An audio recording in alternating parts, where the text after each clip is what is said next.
Assalamualaikum warahmatullahi wabarakatuh. Waalaikumsalam warahmatullahi wabarakatuh. Alhamdulillah pada kesempatan ini kita semua berkumpul di ruangan ini. Dan pada kesempatan ini juga kami pribadi mengucapkan terima kasih kepada Bapak Ibu yang bisa berhadir di kegiatan saya sebagai calon guru penggerak, di mana di sini saya pribadi ingin menyampaikan mengenai sosialisasi, mungkin mengenai budaya positif. Sebelumnya, marilah kita bersama-sama mengucapkan puja-puji syukur kehadirat Allah Subhanahu wa Ta'ala. Sampai saat ini kita diberikan artinya kesehatan, kesempatan, keselamatan, dan kita bisa bersilaturahmi pada kegiatan hari ini juga. Lalu juga selalu kita mengaturkan juga selawat dan salam kepada junjungan kita Nabi tercinta Nabi Muhammad SAW. Mudah-mudahan kita semua mendapatkan syafaat beliau nanti di akhir zaman. Amin amin ya rabbal alamin. Di sini saya ingin menyampaikan mengenai seminar budaya positif, yang mana seminar yang ingin saya sampaikan di sini berdasarkan dari apa yang saya terima dan dapatkan ilmunya di calon guru penggerak ini, dan yang mana saya di sini kebetulan masuk dalam angkatan ke-7. Nah, di angkatan ke-7 ini kami sudah memasuki modul itu 1.4. Jadi kalau tidak salah itu ada 3 modul yang harus kami selesaikan. Di sini saya artinya ingin kerjasama lah, kolaborasi dengan Bapak Ibu, terutama kita karena di sini dominan kita ya namanya kumpul di sini walaupun di luar daripada BK, artinya kita sama-sama untuk kolaborasi, berbagi dan juga sharing lah. Dimana seminar budaya positif ini mungkin kita sering mendengar budaya positif, terutama kita di sekolah. Artinya yang budaya itu artinya sudah menjadi mungkin tradisi, kebiasaan ya, menjadi kebiasaan sudah yang kita lakukan, yang selalu kita di sekolah ini sudah menjadi kebiasaan tradisi lah, artinya sudah lama lah itu langsung. Yang mungkin kita sudah jalankan sudah beberapa tahun yang lalu mengenai budaya positif ini, apalagi Bapak Sudi sebagai Wakasek Kesiswaan kan mungkin juga lebih kepada siswa, menangani untuk siswa, di mana budaya positif ini bisa masing-masing kita menerapkannya baik di dalam kelas maupun di luar kelas.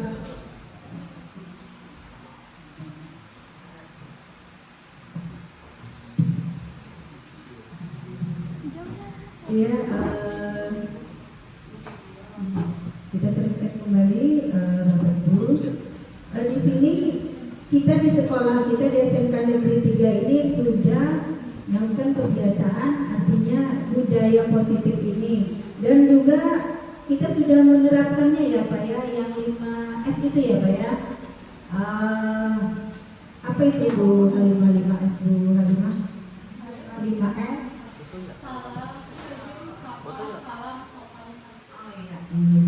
Jadi kita di sekolah sini ya, terima kasih Bu Halimah ya, jadi di sekolah kita ini sudah menerapkan yang namanya 5S ya Bapak ya, Pak Surya, artinya senyum, salam, sapa, sopan, santun, ini 5S ya.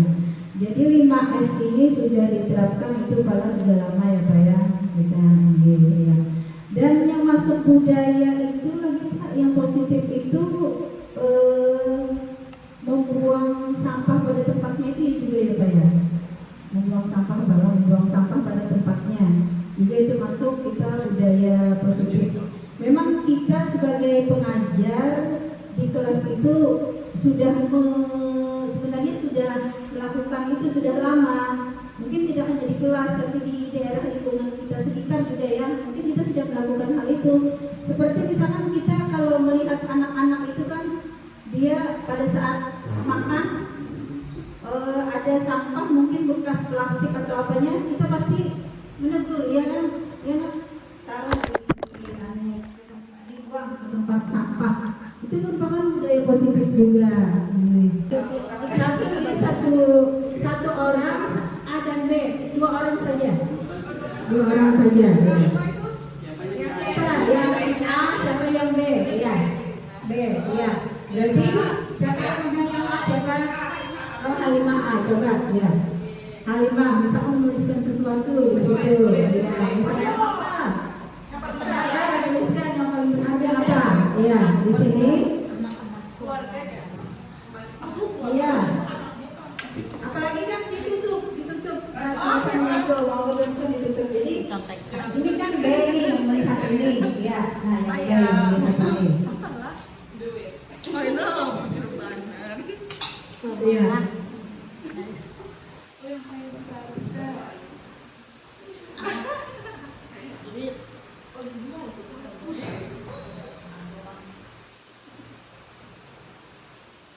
Ya sudah. Setelah itu ya digenggam. Ya kepalan itu. Yang B ingin melihat, penasaran. Iya. Iya. Bisa dilakukan oleh B ini. Nah, bagaimana caranya dia? Iya. Iya. Aku tidak mau. Iya. Bilang tripod tuh. Bisa dengan megang tangannya untuk membuka. Bagaimana dia mempertahankan? Yang A itu mempertahankan yang iya. Bagaimana mempertahankan yang kertas itu tadi? Mana kertasnya mana? Ya, kertas itu tadi. Ya, yang bagaimana caranya mengambil? Nah, bagaimana? Sudah. Cara yang lain sudah juga. Coba Pak. Hah? 0,4. Nah, Ini stop dulu. nah sekarang apa yang terjadi? Bisakah si B membuka atau merebut apa yang ada di tangan A? Bagaimana? Oh, tidak bisa. Ya, kita teruskan di sini. Dah. Nah, apa yang terjadi? Berarti di sini A ini kenapa? Ayo berikan pendapatnya A. Kenapa jadi B tidak bisa nih? Iya, pendapatnya. Alasannya kenapa? Iya, kenapa? Ya. Kan itu penalaran kita masing-masing ya. Salah. Paling. Ya, penalaran kita masing-masing. Menurut saya kenapa tidak bisa memberikan, tidak mau memberikan karena ini Ngomong balung. yang privasi Bubur terus ini. Ada yang tidak boleh diberitahu orang lain, hanya diri sendiri yang tahu. ya artinya inilah inilah yang buat nih kan sampai kita ibaratkan itu seseorang itu kan pribadinya yang kan tetap pendiriannya kan tidak mau sudah dilakukan oleh dia tadi kan dia mengupdate apalagi mengancam mungkin apalagi merayu sudah segala macam cara kan dilakukannya tetap si A nya mempertahankan ya pendapatnya itu mempertahankan dirinya tadi kalau tidak mau dengan apapun yang dilakukan ya nah ya, terima kasih ya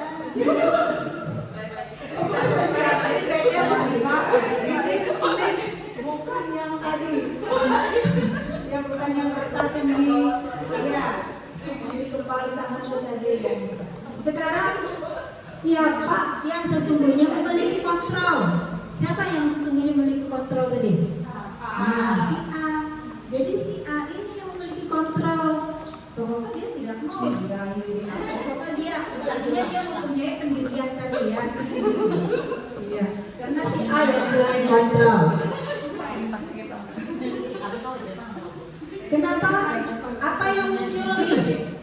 Ya, apa yang muncul? Stimulusnya, responnya dari si A tadi. Nah, si A ya lemah tadi. Apa igual 5 yang muncul dari stimulusnya tadi? Gimana dia mencoba mengubah orang agar berpandangan sama dengan kita, ya kan? Akhirnya kan yang si B ini mengikuti ya dengan si A tadi, karena dia penasaran, tidak tahu apa ini. Nah itu terus perilaku buruk dilihat sebagai suatu kesalahan. Nah, perilaku buruk dilihat sebagai suatu kesalahan. Terus orang lain bisa mengontrol saya, sedangkan di sini kan artinya tidak ya kan stimulus responnya. Nanti kita lihat teori kontrolnya. Saya bisa mengontrol orang lain. Pemaksaan ada pada saat bujukan gagal. Nah, jadi kan pemaksaan tadi itu gagal. Karena bisa kan membujuk, kalau dipaksa, tapi tetap juga kan tidak mau kan? Ya si A tadi.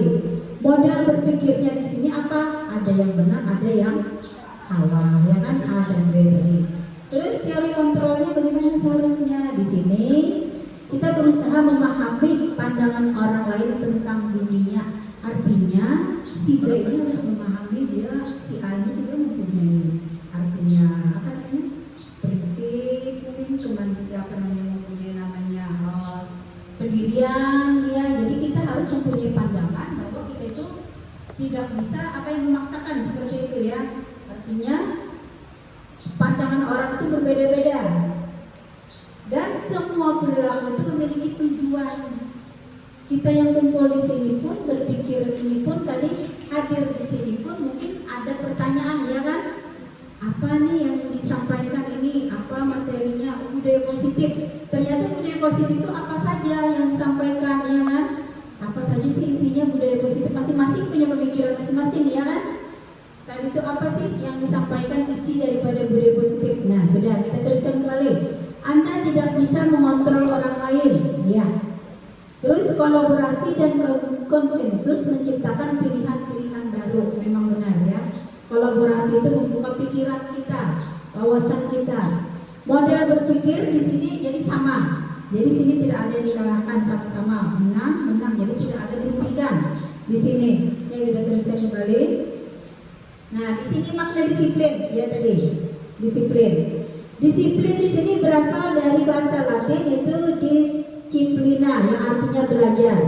Disiplin diri membuat orang menggali potensinya menuju sebuah tujuan apa yang dia hargai. Namun budaya kita makna kata disiplin itu telah berubah. Kenapa jadi berubah? Menjadi sesuatu yang dilakukan seseorang pada orang lain untuk mendapatkan kepatuhan. Memang betul ya seperti itu ya. Kita bilang disiplin itu harus nih dia menuruti apa yang aturan yang ada. Dia harus tunduk kepada aturan yang ada. Nah berubah kan di sini. Terus kata disiplin itu pasti sesuatu yang bagi siswa itu apa ya? Ini juga kan di sini ada ketidaknyamanan. Nah bagi siswa yang disiplin pasti seperti itu. Kita merasakan ya kan? Kita bisa melihat. Apalagi kita pada saat anak-anak itu terlambat ya kan? Pasti dia merasakan jam 7 berapa kita di sini? 7.35 sudah ada. Itu paling lambat ya kan? Sudah ada di sekolah. Pasti pemikiran itu namanya disiplin itu suatu ketidaknyamanan. Seperti itu. Kita juga ya kan? Kita sebagai guru juga jam 8. Kita ya kan pasti ada suatu apa harus nih. Artinya disiplin itu kayak seperti apa nanti pemikiran kita itu?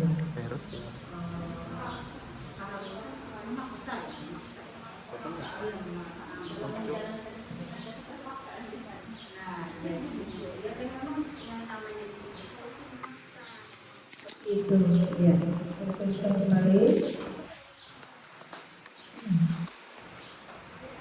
Di sini perubahan paradigma teori kontrol, ilusi kontrol. Di sini ilusi guru mengontrol murid, memang jelas seperti itu. Kita sebagai guru bahwa kritik dan membuang orang merasa bersalah dapat menguatkan karakter nih. Ternyata berdasarkan daripada pendapat, nanti ada pendapat-pendapat dari para ahli. Ilusi bahwa semua penguatan positif efektif dan bermanfaat. Nah tadi ya, penguatan positif efektif. Ilusi bahwa orang dewasa memiliki hak. Nah, untuk memaksa, memang seperti itu ya. Bila orang dewasa itu pasti ya kita rasanya ingin memaksa lah seperti itu. Ya betul ada Pak, betul Ibu-ibu? Iya, betul ya, seperti itulah.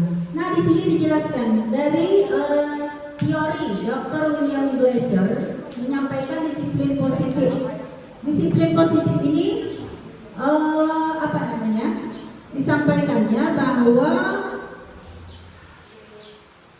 Anda tidak bisa mengontrol orang lain, bahwa hanya Anda yang bisa mengontrol diri Anda.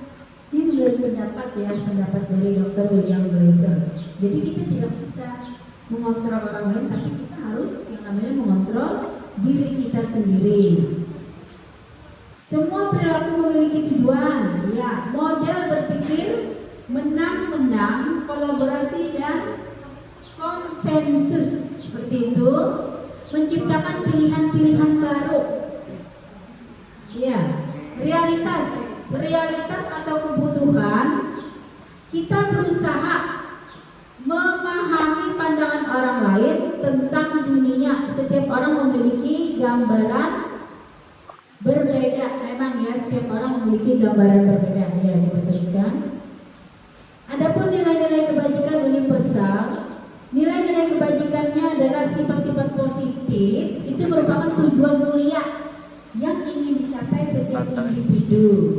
Nilai-nilai tersebut bersifat universal dan lintas bahasa, suku bangsa, agama maupun latar belakang, di mana setiap perilaku itu memiliki tujuan berdasarkan dari pendapat Dr. William Glasser pada teori kontrol 1984 di sini.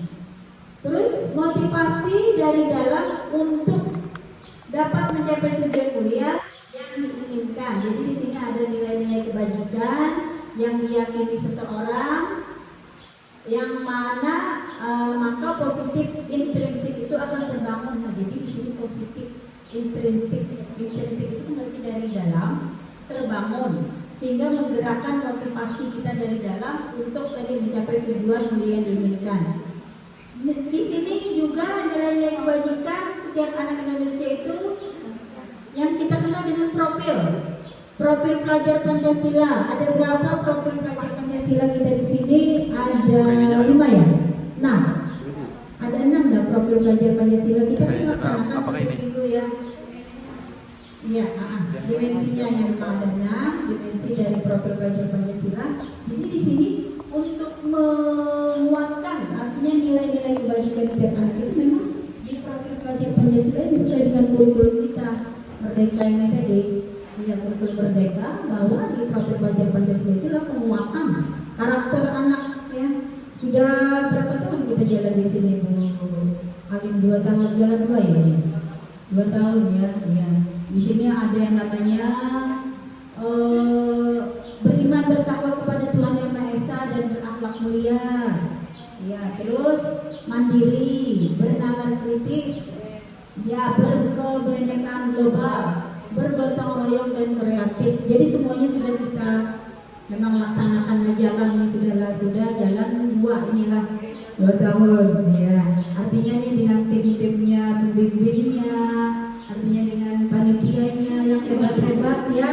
Iya, kompak ya timnya ya di sini, bisa yang solid ya kan? Iya, bisa menjalankan P5 ini tadi. Yang mana kita melihat bagaimana dengan jalan mereka menjalani 2 tahun ini, apakah ada mungkin sudah hal-hal baru yang bisa dilihat ya di sini bisa ibu yang satu ini belum lagi. Iya. Bagaimana Bu Mentari? Ada perkembangannya kan kita lihat anak-anak yang nilai kebajikan ya. Untuk perkembangan P5 itu setelah kita melaksanakan P5 selama 2 tahun ini, yang kita rasakan saat siswa itu bertemu dengan kita Bu, seperti misalnya kita tidak mengajar di kelas itu, tetapi setiap kita jalan dengan bersimpati bersimpangan dengan siswa itu pasti dia selalu menyapa. Walaupun tidak kenal dengan kita kan biasanya siswa itu tidak semua guru dikenali. Oh, iya. Ini kalau dulu itu sebelum P5 itu mereka kalau tidak kenal dengan gurunya tidak disapa gitu. Kalau sekarang yang kami rasakan mereka sudah salah 5S tadi sudah diterapkan di semua guru tinggi. Terima kasih. Jadi ya, oh alhamdulillah berarti sudah ada perubahan. Kasih artinya perubahan dengan siswa, kasih aplus ya Ibu ya. Ya. Untuk gurunya juga berhasil ya, kalau tidak iya. Berarti sudah ada perubahan. Mungkin itu dari sisi luarnya. Mungkin untuk yang apa namanya, beriman, bertakwa kepada Tuhan Yang Maha Esa dan berakhlak mulia itu bagaimana, apakah sudah ada perubahan untuk berakhlak mulianya? Kebetulan kemarin kita itu ada menaruh sandal di luar BK, ya, dan kebetulan itu pas kita pulang tidak ada lagi seperti itu ya. Tapi kita tidak, artinya di sini kita maaf ibu ya, kita di sini kolaborasi ya. Artinya apakah kita harus menguat untuk saling supaya lebih ada lagi kesadaran seperti ya dari siswa. Memang kalau dengan tim kita tidak bisa, kita harus kolaborasi semuanya, semua pihak yang ada di sekolah harus itulah. Kita tidak bisa pada beberapa orang saja menyerahkannya, harus semuanya dilibatkan. Jadi menanamkan kepada siswa itu bagaimana dia berakhlak mulia itu tadi, ya. Walaupun yang kita harapkan itu juga kita kolaborasi juga dengan orang tuanya ya, gitu ya. Tidak mungkin juga kita di sekolah tanpa ada kita kolaborasi dengan orang tua siswa.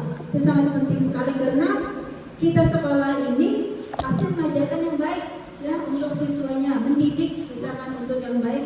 Bisa jadi apa yang dibawa mereka itu kan itu bawaan dari luar daripada sekolah, dibawa dia ke sini dari lingkungan atau pergaulannya atau dari lingkungan mana lah, yang pasti kalau kita di sekolah tidak pernah lah kita seperti itu. Mungkin arah yang berakhlak mulia ini mungkin kita lebih perhatikan lagi lah mungkin seperti itu untuk karakter mungkin ke siswa-siswi kita di sini ya. Ya, kita teruskan kembali. Nah, di sini teori motivasi ada hukuman, penghargaan dan restitusi. Saya teruskan. Di sini motivasi itu seperti yang pertama, untuk menghindari ketidaknyamanan hukuman, apa yang akan terjadi apabila saya tidak melakukannya? Berarti dia bila tidak melakukannya, berarti di sini ada motivasi eksternal, menghindari ketidaknyamanan atau hukuman. Yang kedua, untuk mendapatkan imbalan dari orang lain atau institusi. Nah, apa yang akan saya dapatkan apabila saya melakukannya? Berarti yang dilakukan itu ada motivasi, tapi motivasi itu berasal dari eksternal. Kalau nomor 3 ini untuk menghargai diri sendiri, saya akan menjadi orang yang seperti apa bila saya melakukannya. Nah, berarti dia ada dari dalam dirinya itu tadi. Berarti itu motivasi intrinsik lah. Ada motivasinya apabila saya melakukan seperti ini, menghargai diri sendiri. Apa yang saya akan menjadi orang seperti apa bila saya melakukannya. Jadi motivasi yang dilakukan oleh siswa itu memang ada motivasi intrinsik, ada motivasi yang berasal dari luar, eksternal, dan internal motivasinya. Nah, di sini dikatakan merdeka. Merdeka menurut Ki Hajar Dewantara, merdeka itu artinya tidak belajar dari kesalahan apabila kita menerapkan restitusi ini tadi. Yang kedua, memperbaiki hubungan, adanya tawaran, bukan paksaan. Terus yang keempat, restitusi menuntut untuk melihat ke dalam diri. Yang kelima, restitusi mencari kebutuhan dasar yang mendasari tindakan. Yang keenam, restitusi restitusi diri adalah cara yang paling baik. Yang ketujuh, restitusi fokus pada karakter bukan tindakan. Restitusi fokus pada solusi. Yang kesembilan, restitusi mengembalikan murid yang berbuat salah pada kelompoknya. Seperti yang sudah kita buat tadi, yang sudah kita sampaikan di awal tadi mengenai konsekuensi. Iya. Jadi konsekuensi itu dia ada masuk dalam restitusi ini tadi. Nah, di sini ada keyakinan kelas. Keyakinan kelas ini bagaimana kita menggunakan peraturan ini? Mengapa harus ada keyakinan kelas? Karena kita memiliki peraturan harus menggunakan helm misalkan bila mengendarai kendaraan roda 2. Apakah itu peraturan atau keyakinan kelas? Keyakinan ya. Mengapa kita memiliki peraturan 3M, menggunakan masker, mencuci tangan dan menjaga jarak 1,5 meter? Nah, itu apakah nanti kesepakatan keyakinan kelas atau itu aturan? Mengapa kita memiliki peraturan harus datang tepat waktu pada saat mengikuti pelatihan? Nah, ini kalau kita lihat ini, mengapa tidak peraturan saja, mengapa harus keyakinan kelas? Nah, nanti kita lanjutkan kembali. Ini ada pertanyaan-pertanyaan itu tadi, kita lanjutkan kembali. Nah, di sini ada budaya positif. Budaya positif itu tercipta apabila adanya di situ akhirnya itu ada lingkungan positif, adanya keyakinan kelas dan peraturan kelas. Ya, maaf di sini tidak jelas ya, tidak jelas kelihatan. Itu budaya positif. Bagaimana kita menerapkan budaya positif ini tadi? Terus kita bisa membedakan antara peraturan kelas dengan keyakinan kelas. Ini peraturan kelas, dilarang mengganggu orang lain. Yang kedua, hadir di sekolah 15 menit sebelum pembelajaran dimulai. Itu peraturan kelas. 3, dilarang melakukan kekerasan. 4, bergantian atau menunggu orang lain. Maksudnya bergantian nih apabila antri lah. Maksudnya seperti itulah peraturan kelas. Keyakinan kelas di sini menghormati orang lain, berkomitmen. Yang kedua, keselamatan, menghormati orang lain. Yang ketiga, bersabar, menghormati orang lain. Yang keempat, menghormati orang lain. Nah, jadi dalam menentukan keyakinan kelas itu kita tadi harus ada yang namanya membuat konsekuensi itu tadi. Konsekuensi dulu. Lalu kita ada keyakinan kelasnya, bagaimana kesepakatannya itu tadi. Ya, yang kita teruskan. Di sini ada kesepakatan kelas.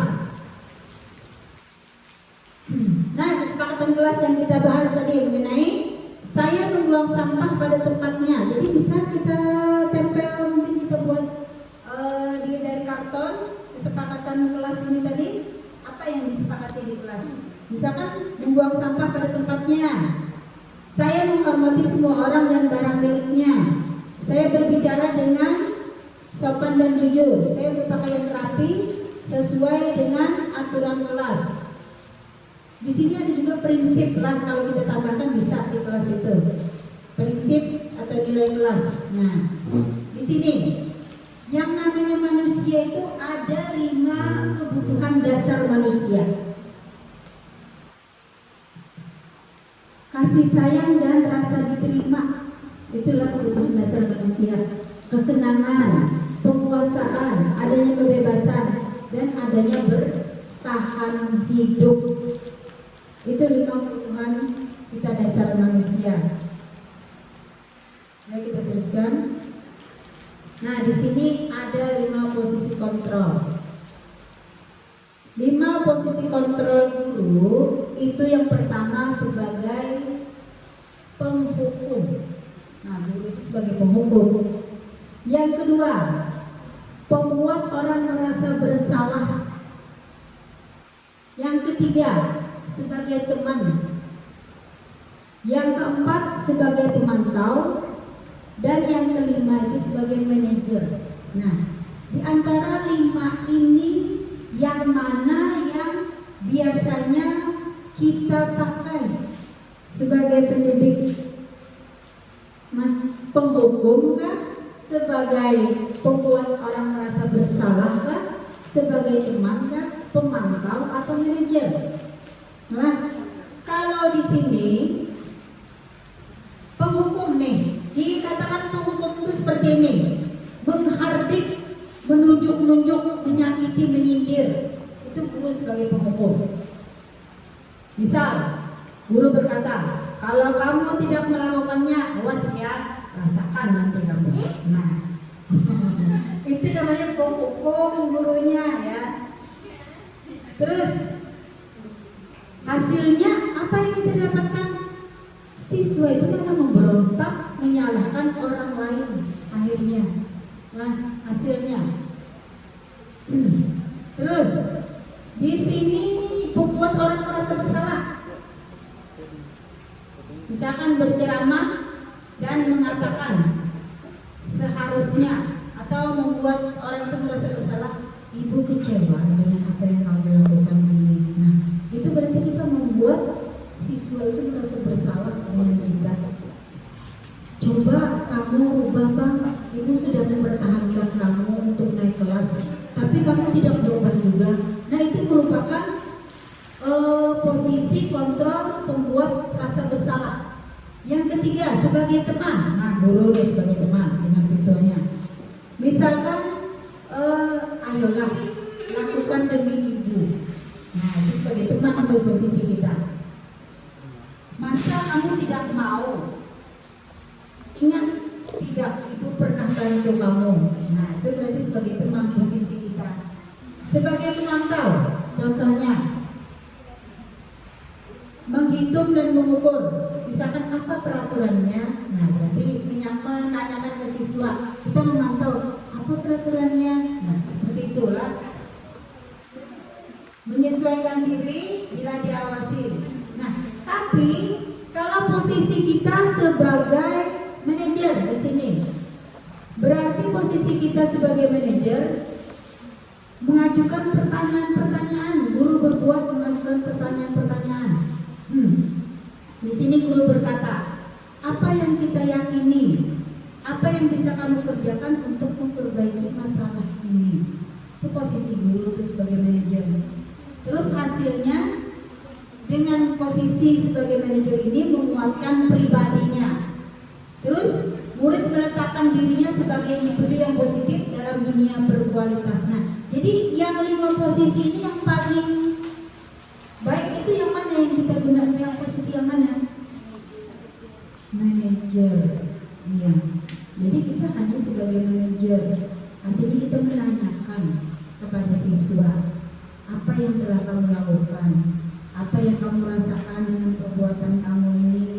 Sekarang dengan yang kamu lakukan ini, misalkan apa yang harus kamu ubah, seperti itu.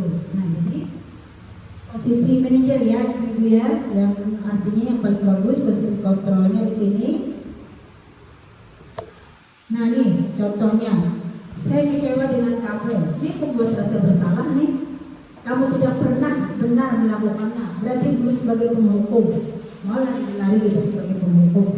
Nah, terus ayolah lakukan demi ibu bapak. Nah, berarti sebagai teman posisi kita. Terus apakah kamu mau mendapatkan apa ini stiker bintang hari ini? Berarti memantau nih ibunya.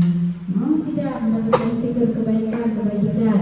Terus bagaimana kamu bisa menyelesaikan masalah ini? Nah, berarti mendewasakan anaklah murid sebagai manajer di posisi kita. Nih, kamu selalu yang paling terakhir. Berarti gurunya sebagai penghukum. Kamu terus nih sebagai terakhir. Kamu terus yang terlambat. Misalkan seperti itulah kita. Berarti kita guru itu posisi kita sebagai penghukum. Di sinilah nih ada dijelaskan yang sudah. Terus bagaimana kita menggunakan penyelesaian masalah menggunakan segitiga restitusi. Siapa yang tahu segitiga restitusi? Segitiga restitusi ada? Pernah melakukan ini lah, segitiga restitusi menyelesaikan permasalahan anak. Iya. Di sini segitiga restitusi sini kita yang pertama yang kita lakukan itu validasi dulu, validasi kebutuhannya apa. Yang kedua menstabilkan identitas, lalu membuat keyakinan. Nah, buat keyakinan di sini. Nanti kita praktekkan. kita ini live Bapak ya. Ya. Bisa nih dari Bapak di situ. Kita teruskan.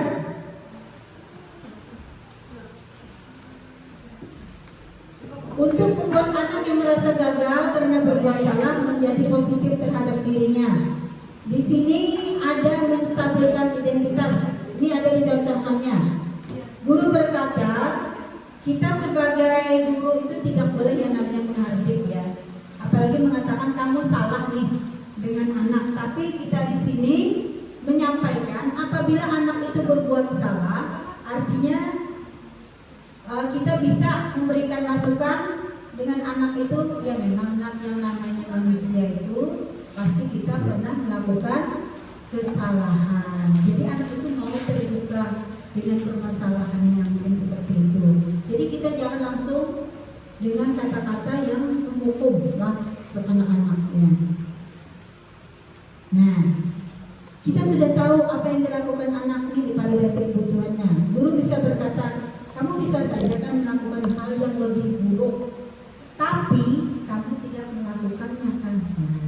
Jadi kalimat-kalimat kita itu kepada anak kita harus hati-hati. Artinya jangan sampai membuat anak itu menjadi down atau menjadi anak itu tidak jujur dengan kita, tidak terbuka dia. Ya, jadi posisi kontrol tadi ada 5 ya. Kita terus di sini menanyakan keyakinan. Setelah kita membantu siswa kita tadi, nah apa nilai yang kita percaya ada di sekolah kita, mungkin seperti itu. Nah sekarang sudah selesai.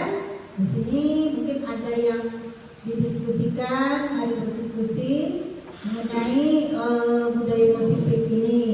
Dengan pertemuan kita hari ini, apa yang diambil intisarinya mungkin seperti itu ya. Bu Ali bisa berikan masukan? Ya bisa, masukannya ini ya bisa.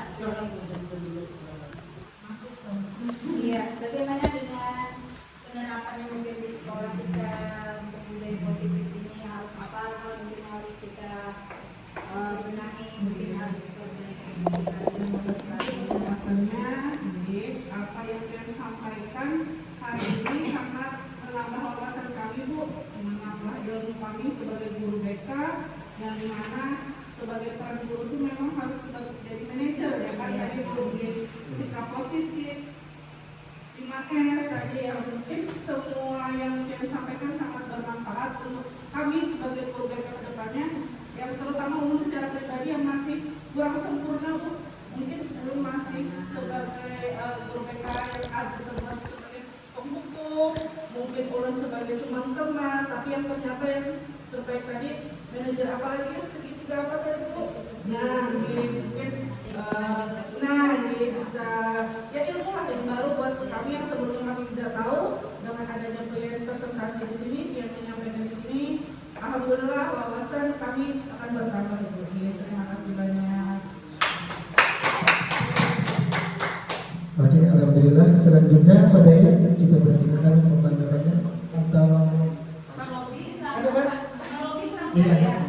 Oke, alhamdulillah rabbil alamin wassalatu wassalamu ala asyrofil anbiya'i wal mursalin sayyidina Muhammadin wa ala alihi washabihi wasallam ajmain. Alhamdulillah, dengan adanya acara seperti ini mungkin membuat kita lebih untuk introspeksi diri lagi, untuk memberi bimbingan kepada anak, tidak menghakimi, gitu kan Bu? Mungkin artinya segala keputusan itu kita tanyakan kepada anak apakah benar kelakuan atau perbuatan itu, apakah dia merasakan itu misalnya salah atau benar gitu pula. Iya, artinya misalnya dia membolos, apakah dia membolos itu benar dan akan ke depannya bagaimana gitu. Alhamdulillah dengan ini kami merasa terbantu. Terima kasih Bu. Oke, saya kembalikan kali. Assalamualaikum warahmatullahi wabarakatuh. Ada lagi mungkin Bapak Ibu? Ya, ada Ibu dari Ibu Mainan, ada mungkin tambahan? Ya, kenapa Bapak?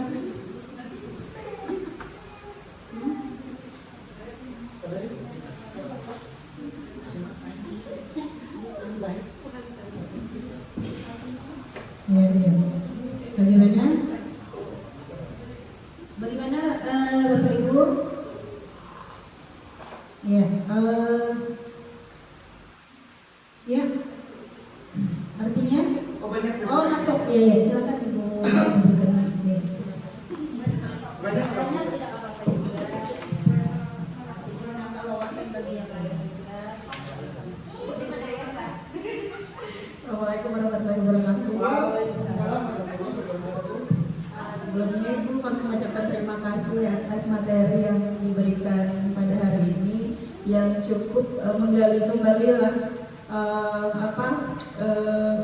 ingatan-ingatan dulu pas kuliah Ibu, di materinya sama seperti itu. Jadi kayak semacam flashback kembali, rasa seperti balik ke basis kuliah gitu. Nah ini baik terkait yang budaya positif tadi, Ibu mungkin yang perlu kita titik poinkan di sini adalah sebelum kita menerapkan aturan atau keyakinan itu tadi, yang pertama yang kita harus tumbuhkan ke dalam diri siswa itu adalah kesadaran dan tanggung jawabnya.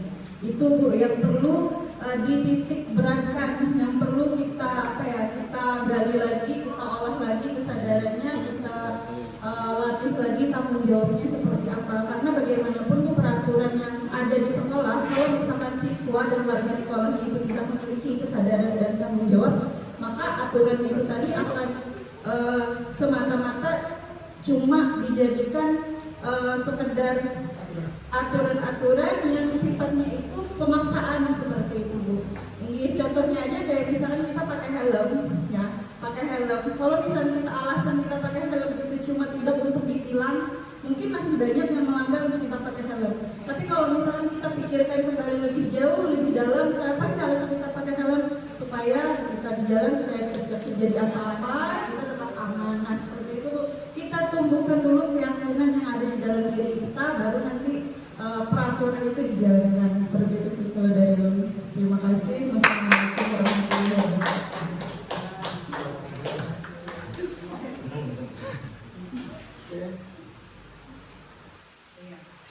Betul sekali apa yang disampaikan oleh Ibu Maimunah tadi. Jadi sebelum kita membuat suatu peraturan itu harus ada dulu namanya keyakinan. Yang mana keyakinan itu harus ada tadi itu bertanggung jawab, ya seperti itulah, kesadaran. Nah yang penting itu intinya kesadaran, itu utamanya lah. Walaupun ada peraturan banyak pun yang kita berikan, kalau tidak ada kesadaran ya kan tidak mungkin artinya jalan. Artinya harus dipaksa terus nih dengan peraturan-peraturan yang ada ya.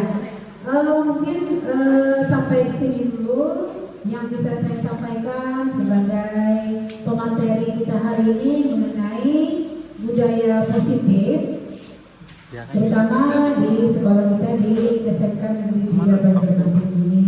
Dan terima kasih juga untuk kita saling diskusinya untuk hari ini. Mudah-mudahan apa yang kita diskusikan, yang kita sampaikan di ruang ini bermanfaat ya, dan bisa kita terapkan untuk anak didik kita, terutama di sekolah kita ini di SMK Negeri 3 Banjarmasin ini. Mudah-mudahan juga menjadikan kita amal ibadah lah untuk kita, ya amal jariah kita sebagai pendidik untuk anak didik kita untuk lebih baik lagi ya, untuk berubah. Mungkin itu saja yang bisa saya sampaikan. Salah hilaf apabila penyampaian saya tidak berkenan, saya mohon maaf. Saya sudahi dulu dengan menutup seminar saya hari ini dengan Assalamualaikum warahmatullahi wabarakatuh. Iya, anak ibu bisa di itu lah. Kawan-kawannya, tolong anak kawan-kawannya kalau ada baju yang masih berkolam ditegur bang satu sama lain, jangan sampai guru yang menegur.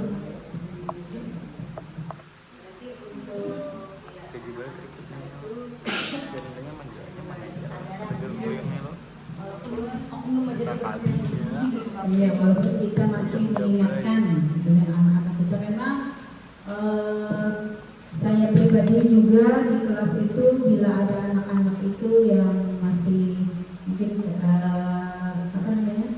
di kelas itu yang guru mungkin menjelaskan, dia berbicara, kita mungkin tegur, dan di situ mungkin masuk politik juga lah, beberapa belajar Pancasila berakhlak mulia keterkaitannya juga.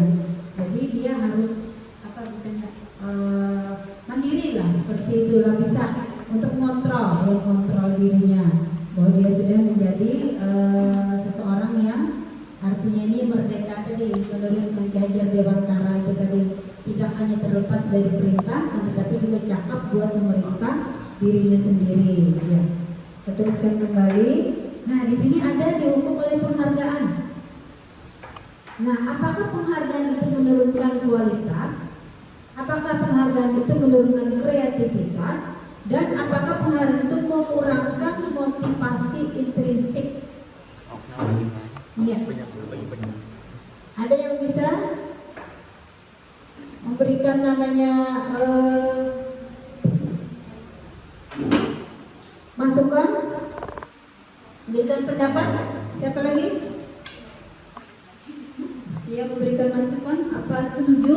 Penghargaan menurunkan kualitas, penghargaan menurunkan kreativitas, dan penghargaan mengurangi motivasi intrinsik. Seperti ada kesadaran dia mengurangkan motivasinya. Mengurangkan berarti tetap ada tapi kurang motivasinya itu intrinsik yang dari dalam itu. Ya, bagaimana hubungan? Mungkin 1 menit bisa pendapatnya.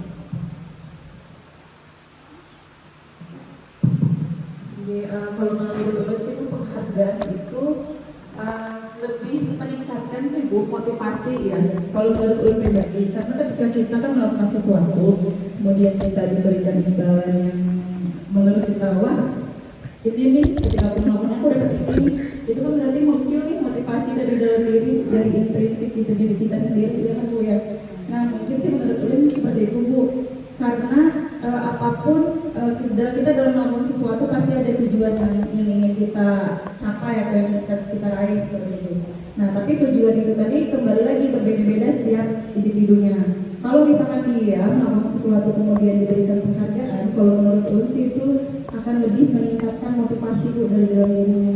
Jadi kalau Ulun pun misalkan pribadi mungkin akan memiliki perasaan yang sama gitu, senang kan pastinya ketika kita melakukan kemudian diberikan penghargaan, pasti kita akan termotivasi kembali untuk melakukan hal yang seperti kembali gitu Bu. Itu sih dari Ulun. Kalau penghargaan itu bentuknya bagaimana Ibu yang dimaksud?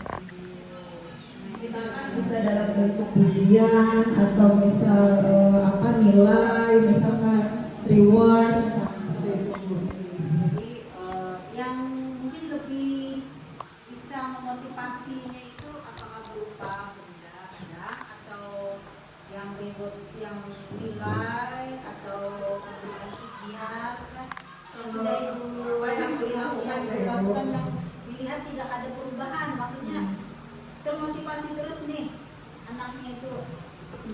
Kalau Ulun lebih ke nilai sih Bu, biasanya kayak kemarin itu kan si Aldi, contohnya Bu lah, si Aldi itu dia nggak nilainya itu 0,5. Nah kemarin itu kami sepakat sama salah satu guru, nanti kamu kalau misalkan kamu bisa turun kembali ke sekolah tepat waktu, terus itu mengikuti pelajaran dengan baik sesuai dengan apa yang dilakukan di sekolah. Kamu tidak perlu menyelesaikan 5 tugas yang tertinggal itu, tapi kamu cukup mengerjakan 4 saja. Nah, seperti itu Bu, kemarin itu diberikan penguatan positifnya itu, dan alhamdulillah kemarin itu menunjukkan perubahan gitu Bu, dia turun ke sekolah, kemudian mengikuti pelajaran dan sedikit demi sedikit nih tugasnya itu tadi. Itu sih Bu yang pernah dilakukan. Terima kasih. Iya, terima kasih Ibu yang tadi memberikan pendapatnya dan pengalamannya juga, bahwa penghargaan itu tadi yang diberikan kepada anak didik kita, penghargaan itu jadi bisa berupa pujian, berupa nilai kita sampaikan kepada dia. Kalau berupa barang sepertinya kita tidak pernah ya seperti itu, karena kita di sekolah ya hubungannya kita ke nilai dan juga kepada pujian yang disampaikan. Ya. Kita teruskan kembali. Di sini tindakan guru. Nah, di sini kita akan melihat yang mana masuk hukuman, yang mana masuk dengan konsekuensi. Ya, saya bacakan di sini. Tindakan guru mencatat 100 kali di dalam buku kalimat, saya tidak akan terlambat lagi karena terlambat ke sekolah. Nah, itu merupakan hukuman. Ya. Yang kedua, lari mengelilingi lapangan basket 2 kali karena terlambat hadir di sekolah. Nah, itu merupakan hukuman juga. Ya.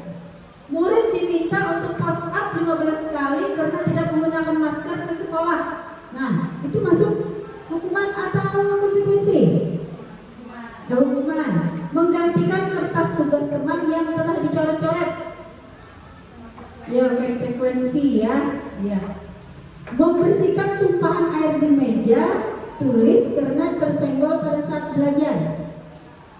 Berarti itu masuk apa ibu-ibu? Konsekuensi ya. Murid disuruh untuk mengenakan sepatu seharian di sekolah karena tidak mengenakan sepatu hitam. Berarti masuk hukuman ya. Lari mengelilingi lapangan basket 2 kali karena terlambat 10 menit untuk pelajaran PJK. Gimana ini konsekuensi atau hukuman? Pelajaran PJK terlambat, iya. Berarti masuk konsekuensi ya Bu ya. Iya, karena tertentu ya, maksudnya nilai pelajaran. Bukan artinya terlambat datang ke sekolah, ya. Tapi ya beda ya. Berarti konsekuensinya itu ya. Berarti di sini kayaknya anak kepada hukuman juga ya, dia karena lari itu kan, lari. Tapi mungkin disepakati mereka mungkin konsekuensi ya. Nah, iya.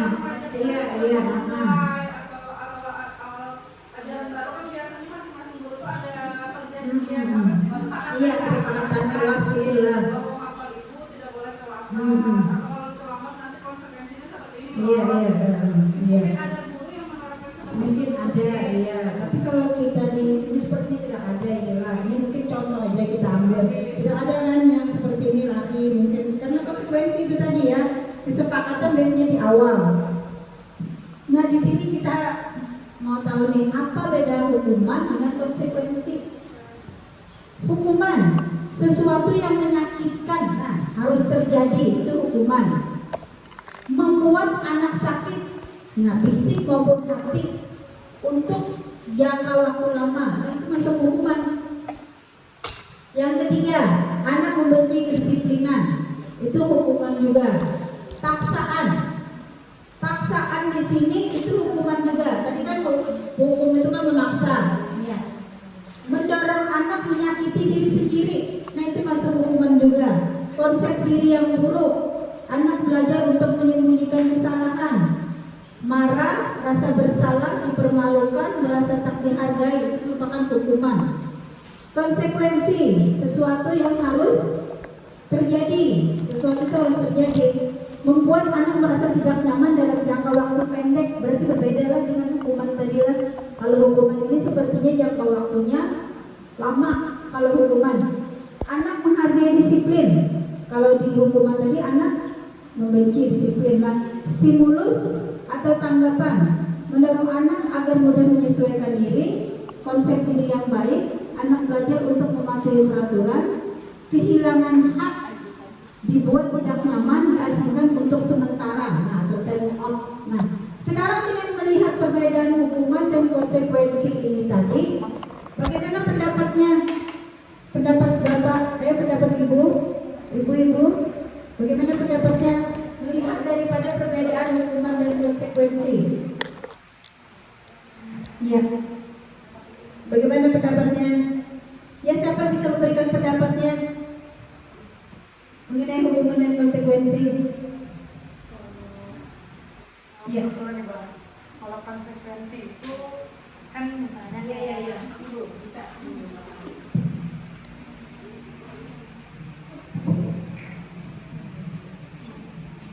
perbedaannya lah Ibu. Ya. Foto aja. Melihat dari sini, bagaimana pendapatnya perbedaan hukuman dan konsekuensi ini? Yang mana ada perbedaan mulai dengan apa? Jadi kalau yang hukuman itu tuh lebih lebih dipaksakan ke jadi harus dihukum. Kalau konsekuensi itu sebenarnya anak sudah tahu kalau misalnya ada sesuatu yang dia langgar pasti akan ada konsekuensi walaupun dalam tanda kutip sebenarnya hukuman juga, tapi mereka tuh sudah sadar kalau sudah salah. Sebenarnya A salah, konsekuensinya A gitu. Kalau hukuman itu lebih ke kalau menurut sih konotasinya lebih buruk Pak. Nah, biasanya lebih negatif katanya. Jadi lebih ke lari di lapangan, saya kata lebih ke arah fisik. Kalau konsekuensi itu lebih nih kalau melanggar misalnya terlambat poinnya ini lah ya lebih gitu.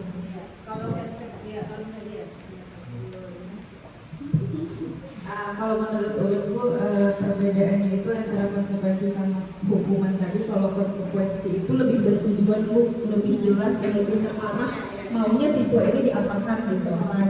Nah kalau hukuman itu Bu terlihat tujuannya apa gitu sebenarnya. Misalkan kayak menulis 100 kali kalimat saya tidak akan mengulangi lagi. Itu tujuannya apa? Ya kan Bu ya?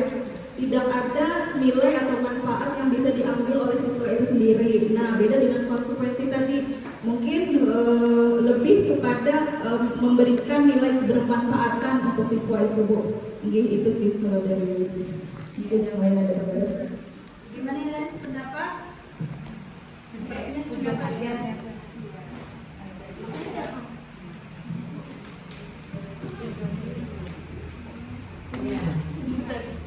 Jadi kita mempunyai kayaknya harus ada apa namanya kompak lah, kesamaan pemikiran kita sebagai guru, yang mana tadi mungkin kita sepakati saja ya Ibu ya, bahwa yang namanya hukuman itu merupakan sesuatu bagi anak itu ketidaknyamanan ya, dan tidak ada arah tujuan yang jelas ya. Sedangkan konsekuensi itu tadi ya, karena ada kesepakatan tadi ya di awalnya itu tadi ya. Kira-kira yang kita gunakan itu kalau di kelas itu yang mana yang kita gunakan supaya kita dengan siswa itu nyaman komunikasinya. Nah, kita menggunakan konsekuensi ya, mungkin seperti itu. Di sini ada identitas gagal dan identitas sukses. Hukuman itu biasanya kalau kita lihat itu yang memang perkembangannya yang kita lihat bagaimana hukuman itu. Hukuman itu apakah bisa merubah, apakah berhasil dengan diberikan hukuman kita kepada siswa itu. Nah, kita lihat sebagai pendidik bagaimana. Apakah ada perubahan ya? Adalah perubahan dibandingkan dengan konsekuensi, adalah perubahan yang kita lihat. Iya.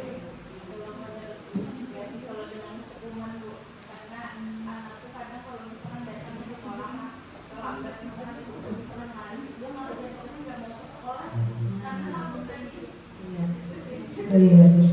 Kalau konsekuensi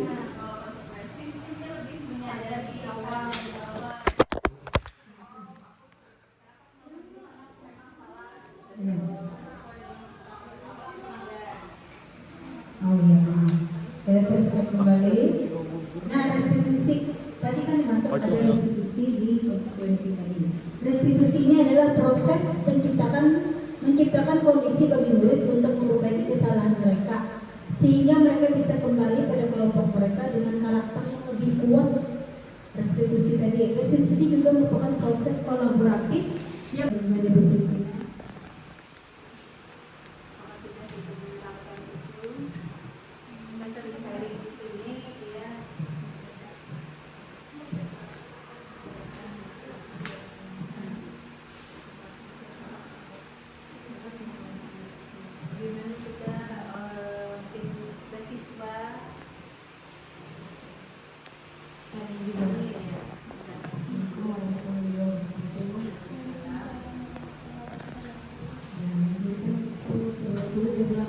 Belajar dengan cara mereka itu adalah tidak hanya terlepas dari perintah, tetapi juga cakap buat memerintah diri sendiri. Nah, jadi di sini mungkin sudah hampir terlaksana kalau menurut siswanya sambil lihat itu baju contohnya, nah bajunya tanpa harus kita tunggu atau apa, mereka sudah menyiapkan diri sendiri atau misalnya sudah mulai disiplin untuk atribut walaupun masih di